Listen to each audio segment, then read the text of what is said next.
la empresa más grande de Europa, corre el riesgo de quebrar.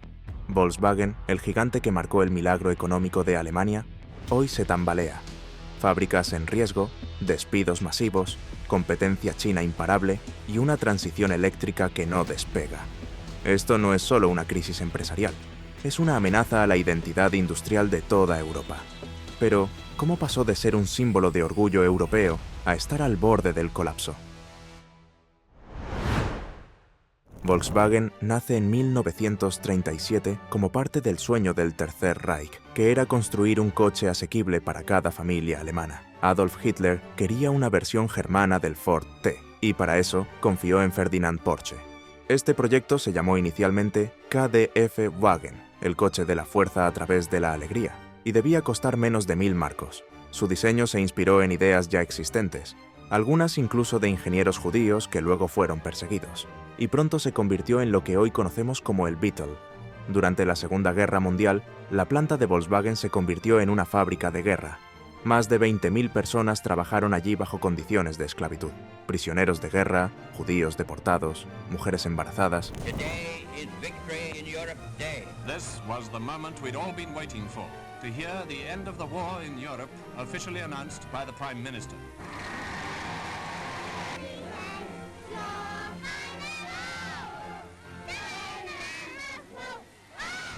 Al final de la guerra, Alemania estaba en ruinas y Volkswagen parecía destinada a desaparecer. Pero un joven oficial británico, Ivan Hirst, vio una oportunidad, restauró la línea de producción y comenzó a fabricar autos para el ejército británico. En 1949, la administración pasó a manos alemanas.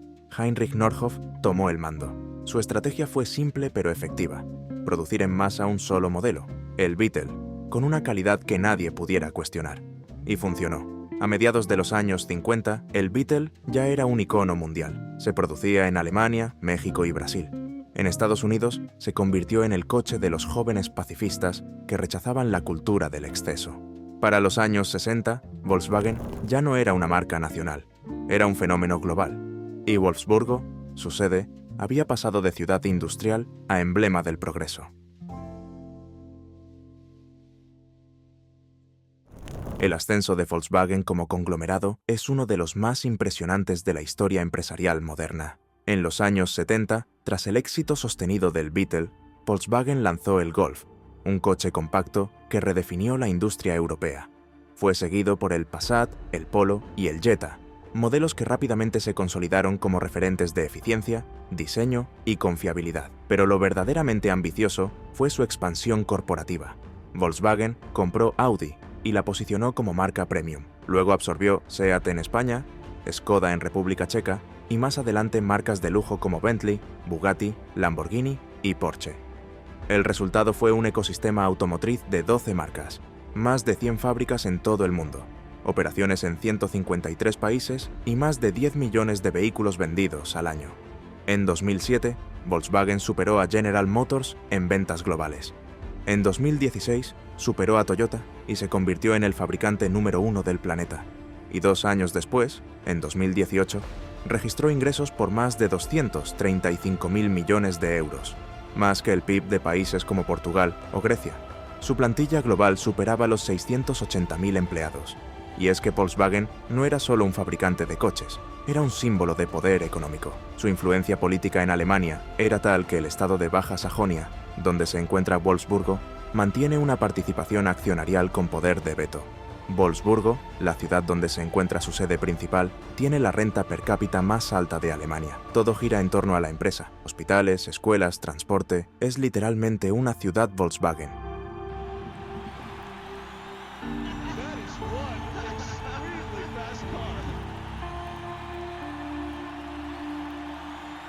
Pero cuando un imperio crece demasiado, sus grietas también lo hacen. Y detrás de esa maquinaria perfecta, detrás de los récords, las adquisiciones y los titulares de éxito, había algo que nadie quería mirar, una sombra silenciosa que tarde o temprano saldría a la luz.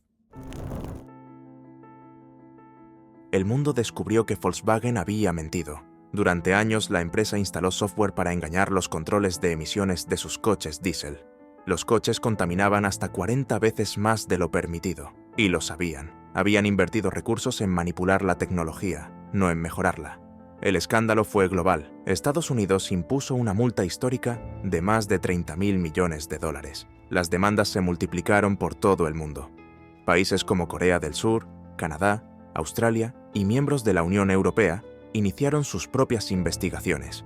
Las acciones de Volkswagen cayeron un 40% en solo una semana. Miles de concesionarios rompieron contratos. Y lo más grave, la reputación de la empresa se desplomó. I think this could seriously damage VW's business in the States and in China. Hoy la Fiscalía ha pedido a la Audiencia Nacional que se encarga de investigar el caso de las emisiones de Volkswagen en España. Questo famoso algoritmo che è stato inserito nei sistemi per in qualche modo truffare l'utenza. La marca que representaba eficiencia y confiabilidad ahora era sinónimo de engaño. Y ese golpe a la confianza pública fue más devastador que cualquier sanción. Afectó ventas, alianzas estratégicas y la moral interna. Muchos analistas coinciden en que el escándalo marcó el inicio del declive. ¿Por qué? Porque reveló una cultura corporativa disfuncional. Una cúpula cerrada, opaca, más preocupada por los beneficios que por la sostenibilidad. Volkswagen intentó reaccionar. Our company was dishonest with all of you. We have totally screwed up. And we have to make things right. La solución fue clara: apostar por el futuro y cambiar el rumbo. Electrificación, autos eléctricos, software propio, revolucionar todo el modelo de negocio. Pero hacer eso cuando tu cultura interna aún no ha cambiado puede ser una receta para el desastre.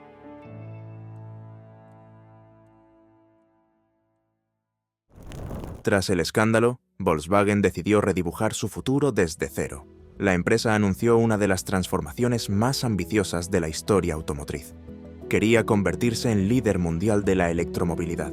Invirtió más de 60.000 millones de euros en desarrollo de autos eléctricos, baterías, digitalización y software propio. Nació la estrategia New Auto, que preveía que el 70% de los coches vendidos por el grupo en Europa para 2030 serían eléctricos. Se construyeron nuevas fábricas, se impulsaron alianzas con proveedores de baterías y se fundó CARIAD, la división de software que prometía conectar todo el ecosistema Volkswagen. También lanzaron una línea de vehículos eléctricos bajo la submarca ID. Diseños futuristas, producción neutra en carbono, marketing sostenible. Volkswagen se reinventaba. Incluso anunciaron planes para construir 6 gigafábricas de baterías en Europa. Querían ser autosuficientes, dominar todo el ciclo, desde la materia prima hasta la experiencia digital del usuario. En China, firmaron acuerdos con fabricantes locales para no perder su cuota de mercado. En Estados Unidos, inauguraron plantas en Tennessee para producir eléctricos directamente en suelo americano. Era una apuesta gigante, y por un momento parecía que funcionaba. Las ventas de coches eléctricos comenzaron a crecer. Los medios hablaban de una nueva Volkswagen, y el grupo volvió a figurar en los rankings de innovación global. Pero esta historia de redención no duraría mucho. La gran transformación de Volkswagen prometía ser épica, pero en la práctica fue un desastre. Los vehículos eléctricos de Volkswagen enfrentaron problemas de diseño, de fiabilidad y, sobre todo, de software. CARIAD, su ambiciosa división digital, acumuló miles de millones en pérdidas y fracasó en cumplir plazos clave. Los modelos ID fueron criticados por fallos en la experiencia de usuario, bugs en las pantallas y una autonomía menor que la de sus rivales. Y mientras tanto, sus precios seguían siendo demasiado altos para competir con las marcas chinas. En China, el mercado más importante para Volkswagen, la caída fue brutal. Marcas como Build Your Dreams y NIO no solo ofrecían mejores coches eléctricos, sino que lo hacían por la mitad del precio. La cuota de mercado de Volkswagen en China pasó del 19% al 14% en pocos años. Las ventas se desplomaron, y su imagen como símbolo de calidad alemana se desvaneció frente a consumidores jóvenes que preferían innovación local. Volkswagen llegó tarde. Sus inversiones, aunque gigantes, fueron mal ejecutadas. Mientras tanto, los fabricantes chinos recibían subsidios, lanzaban modelos nuevos cada 6 meses y conquistaban no solo su país, sino también Europa. Intentaron frenar la ofensiva china con aranceles, pero ya era tarde. Y lo peor, si las fábricas europeas de Volkswagen no venden en China, tampoco puede sostenerse. La revolución eléctrica, que iba a ser su salvación, se convirtió en un callejón sin salida.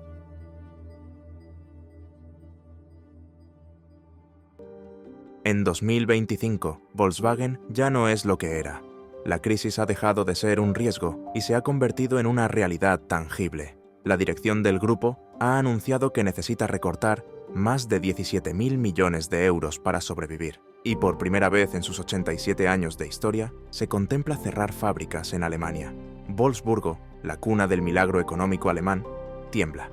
La noticia cayó como una bomba, porque Volkswagen no es solo una empresa, es el alma industrial de Alemania. Las consecuencias son profundas. Decenas de miles de empleos en riesgo, ciudades enteras cuya economía depende de la producción automotriz al borde del colapso, y toda una cadena de valor en peligro. Y mientras tanto, los inversores huyen. El valor bursátil de Volkswagen ha caído a niveles no vistos desde la crisis financiera de 2008. Los márgenes de beneficio se desploman. El grupo ya no lidera, ni en innovación, ni en ventas, ni en narrativa. Los intentos de reconversión se estancan por una estructura corporativa gigantesca, lenta y llena de conflictos internos. Sindicatos que bloquean decisiones, gobiernos regionales con derecho a veto, accionistas divididos. Todo eso hace que cada paso sea más difícil que el anterior. Y en una industria donde la velocidad lo es todo, Volkswagen va perdiendo la carrera. Ya no es el faro del futuro. Es un gigante que intenta no caerse.